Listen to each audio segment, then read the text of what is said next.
Chris John for KaijuPup.com, and this is Romans in My Carpet on iOS. This is also out on Android, and what's nice about it is the multiplayer lets you go all cross-platform and challenge people over Facebook or with their own sort of account system. Asynchronous multiplayer, which is always a good thing, but we'll jump into that a little bit later on. Let's have a look at the campaign here. Such as it is, I've cleared the first sort of the Roman campaign, I suppose, and I'm sort of a couple of stages into the second campaign here, so there's two of those. You can also go into skirmish battles, which I haven't done before. I guess they're just kind of battles we've already had, and I can pick a side. So let's go with the most interesting map, such as it is. Let's go with this one. Here it's fights that I've already had, and I can choose which side that I want to be on before we get going. So Romans in My Carpet is a turn-based strategy game. It's by Witching Hour, who before this had done Ravenmark on iOS, which was a very sort of expansive and fully featured turn-based strategy thing on iOS and mobile. Android, I think it came to Android as well. And this sort of takes that idea, kind of makes it a little bit more accessible, I suppose, and also kind of gives it this even more micro than Micro Machines kind of setting. I think the idea is you're not just sort of playing with toys here, but you're actually moving around little dust mites and things like that. It's a cool idea. It's a nice little setting. It has me dreading to think what actually lives in my carpet and what's going on there. It's a cool setting, and it's got this, as you can see and as you can hear, a nice sort of cheery, upbeat kind of Amiga style music and graphics that are kind of pixel art-ish, especially in the interstitials if I hit go here. Especially in like the fonts and when it says battle phase, that's kind of, I suppose it's a little bit Advanced Wars-y, but it's very sort of bit arty in that regard, and that's kind of a very much sort of passé kind of art style, but it really works with this game. Just because you're playing around in the battlefield of a kid's bedroom, I think it's appropriate to have this kind of pixel arty, bitmap look to everything. I think it looks cool. I can't fault the presentation at all. Being from the people that made Ravenmark, there's a very sort of simple system underlying everything, and everything kind of makes sense. It's a rock, paper, scissors style scenario. If I have a look at the codex here, I'll be able to tell you, because all too often I know that there's a rock, paper, scissors scenario, and I always forget what trumps what. So there's 4 types of units. There's different units in terms of their special abilities and whatnot, but there's 4 basic different types: the infantry, the polearm, the cavalry, and the ranged, and the support can be any kind of one of those. So infantry beats the polearms, polearms beat cavalry, cavalry beat ranged, and ranged beat infantry. So you go, right, okay, there you go. And then in actual battle, it's kind of a case of sort of, getting near enough to the enemy and then fiddling around with each individual abilities. So certain units here have certain special powers. This bottom right corner can deal 2 damage to any target within a range of 2 squares, but nothing's within range. I can move like that, or I can, if I choose the crosshairs here, that's going to let me target one particular unit, and I know I'm stronger against these polearms, so I'm going to target the polearms.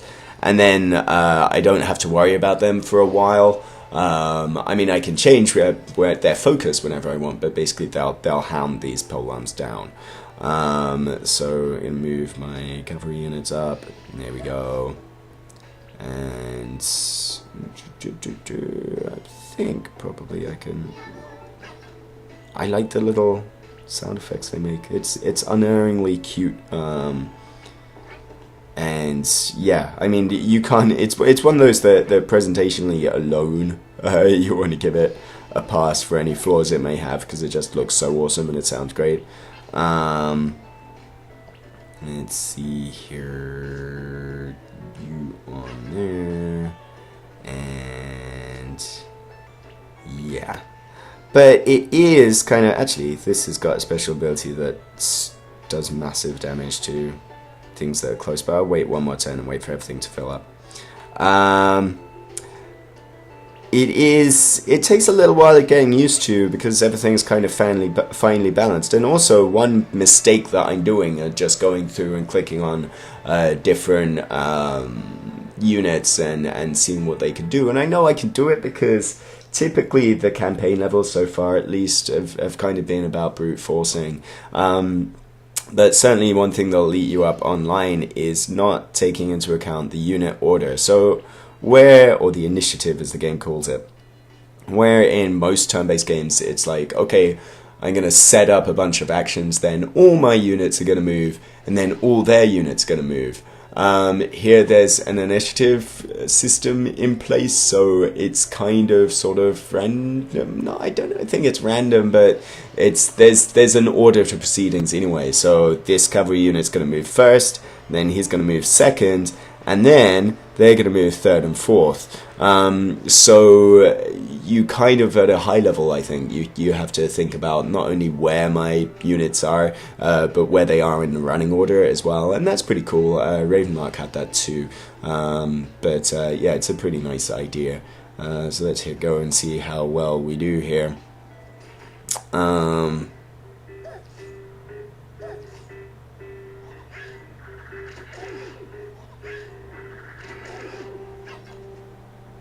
Not too well is the answer to that. I know. So there's a bit in a turn-based strategy game where I see things start to crumble already.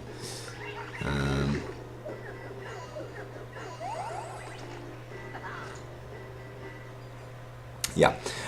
So the combat itself is cool. I definitely need to take out these druids. Let's see here. The combat itself is a cool, it's a cool system, and it's as I said, it's extremely well balanced. I still need to move him up. Dear. Nope.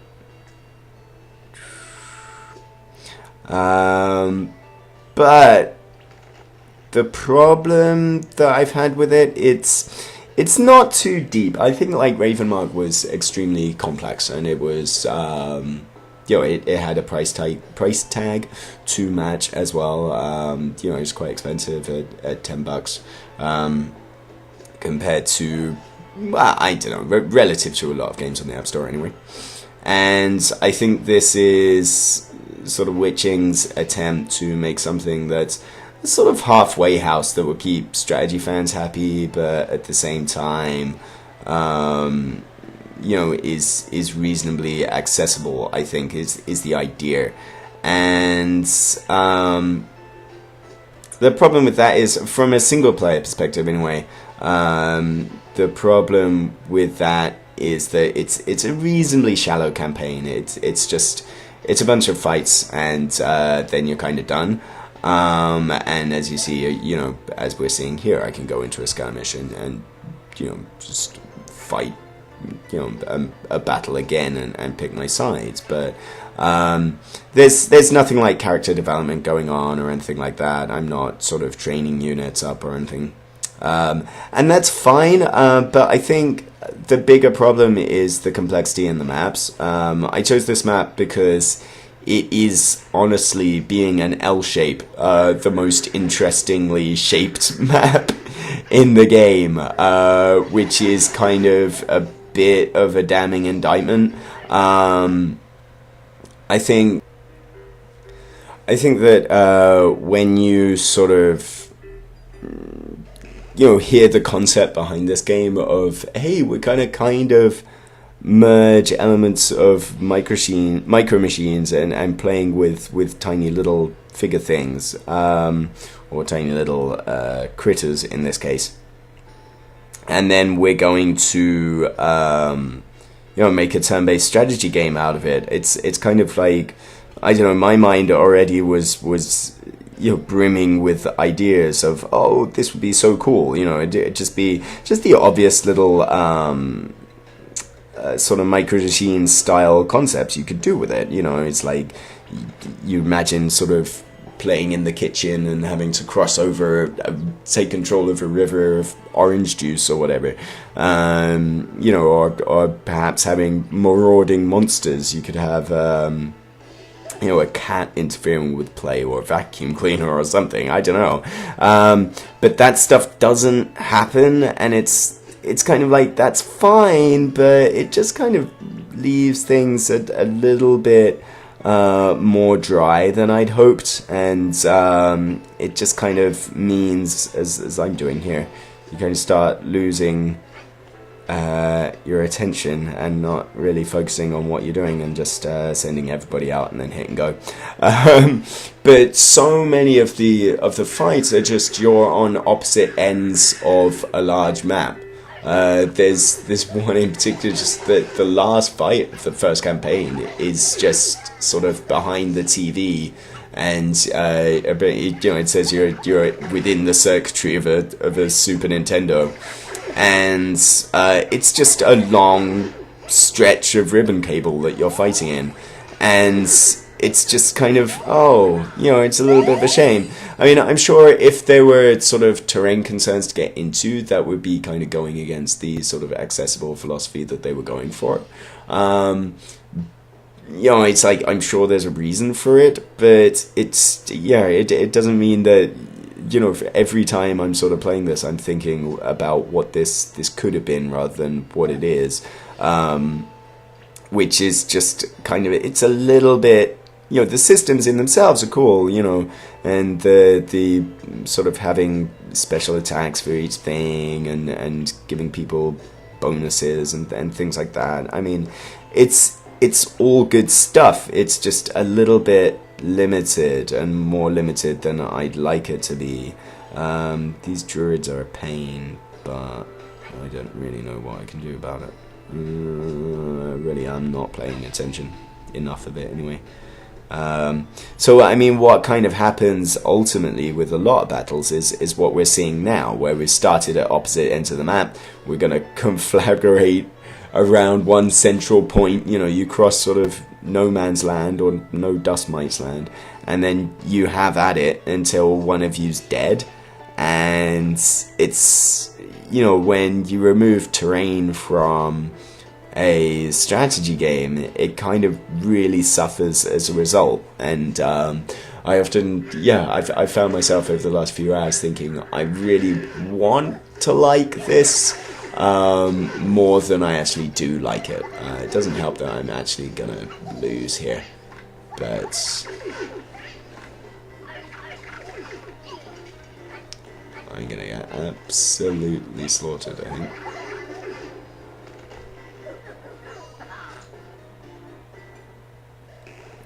But so that's, why don't we quit out then? Let's because things are going to take far too long, and also I'm already on the way out, and so rage quit here. Multiplayer is a thing. I've got a game waiting for me because it's found a random challenger. That is good. Once you have a game, it's kind of typical to a lot of asynchronous multiplayer games, is that once you have a game going, you have 24 hours to return your turns. I'm waiting for these two guys to send me a turn. But for whatever reason, the first couple of turns are a little bit weird. The first turn you take has to be responded to within 2 hours, and then I think the second turn has to be responded within 3, which I guess the reason for that is to kind of keep things moving, but it's just, I don't know, it's a little bit the number of times where I've thought just before I've started work, I'll set up a couple of games and I'll have some turns ready when I'm on a break, or you know, I'll set up a turn before I go to bed and then think, God, you know, I'll have everything, because I don't know where these people are playing from. If you're playing against randoms, it could be any time zone. So by the time that they wake up and I wake up and we've got turns ready, great, brilliant. But the thing is, you can't start a game like that because one or the other of you will always forfeit. I've got 2 games waiting for me, and those are the only 2 games out of several attempts. That, you know, these are the only times where I have actually had someone respond, and everything else I've either won or lost by forfeiture. So it's a little bit hinky in that regard, and that's a bit irritating. But I think certainly if you're playing with people you know and you can connect over Facebook, it's not spammy at all. In fact, you can't invite anybody to play the game unless they have the game. It's not like you're going to spam people and their notifications with, hey, you should buy this video game. So that's quite nice. It's just that's going to be sent off, and I don't know whether I'll actually continue with this. But still, I'm sure these little things can get gradually ironed out, and it certainly helps if you play with friends instead of randos. But I mean, even if you are playing with randoms, it's got a nice sort of communication system inbuilt. You're not just sort of I don't know, dealing out your punishment kind of anonymously. If you open up a window, there's little sort of chat messages going on there, so you can send a little text message along with your turn, which is nice. And you know, there's all sorts of nice little things. It's got every play, which is the sort of condensed a few minutes of gameplay and put it up on YouTube kind of system for bragging purposes. So yeah, I mean, it's nice enough, and I think that's the whole thing of the game. It's nice enough, and I was kind of hoping for something that was really awesome, but it's the beginnings of something really cooler here. It's just not quite what I expected, but still, it is a fun little strategy game. It's well balanced for sure, and it's tremendous looking. It looks great, it sounds great, and very, very well presented.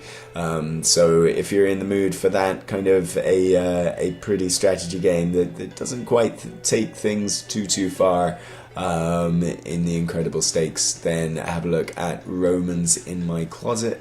It's not in my closet. Got closet, there's Freudian. Romans in My Carpet. It's on iOS and Android right now for $3, I think, or equivalent, depending on where you are. So yeah, Chris Charlton for KaijuPop.com. Thanks for watching. Bye bye.